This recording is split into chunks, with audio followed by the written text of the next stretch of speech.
ខេសួស្តីអ្នកនរគ្នាថ្ងៃនេះខ្ញុំមកធ្វើការបកស្រាយអំពីសំណួររបស់យើងដែលបានសួរថា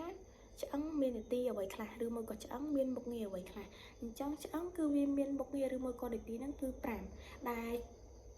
មុខងារទី1របស់វាហ្នឹងគឺឆ្អឹងមាននីតិទ្រុឌទ្រង់ឆ្អឹងមាននីតិទ្រុឌទ្រង់យ៉ាងម៉េចគឺមានន័យថា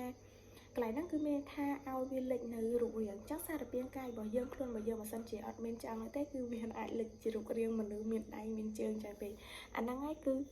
ចំណុចទី1មានថាមុខងារទី1របស់វាឯទី2គឺមុខងាររបស់វាគឺការពារយ៉ាងម៉េចគឺមានន័យថាខួរក្បាលកន្លែងហ្នឹងខ្ញុំចង់ឲ្យ simple ថាដូចជាខួរក្បាលរបស់យើងអញ្ចឹងគឺត្រូវបានការពារដោយឆ្អឹងលលាក្បាលអាហ្នឹងចំណុចទី2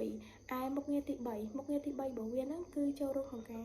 ធ្វើឲ្យមានចលនាមុខងារទី3គឺធ្វើឲ្យមានចលនាអញ្ចឹងឆ្អឹងគឺវាចូលរួមក្នុងការធ្វើចលនាមានន័យថាបើសិនជារូបរាងរបស់យើងឬមួយក៏សារពាង្គកាយមនុស្សរបស់យើងបើសិនជាគ្មានឆ្អឹងទេគឺនៅគឺអាចធ្វើចលនាបានទេទី4នោះគឺការបង្កើតកោសិកានៅក្នុងឈាមឯទី5មុខងារទី5របស់វាគឺស្តុកទុកអំបិលខនិចអញ្ចឹងសរុបមកវិញគឺមុខងាររបស់វាគឺវាមាន5ដែលមុខងារទី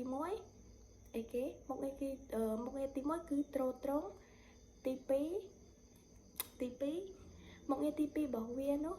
គឺការពារទី1ទ្រទ្រង់ទី2ការពារទី3ធ្វើចលនាទី4នេះអានេះទី4គឺបង្កើតកោសិកានៅក្នុងឈាមទី5គឺការគឺស្តុកទុកសារធាតុខនិចអូខេចា៎ចម្លើយរបស់វាគឺមានតែប៉ុណ្្នឹង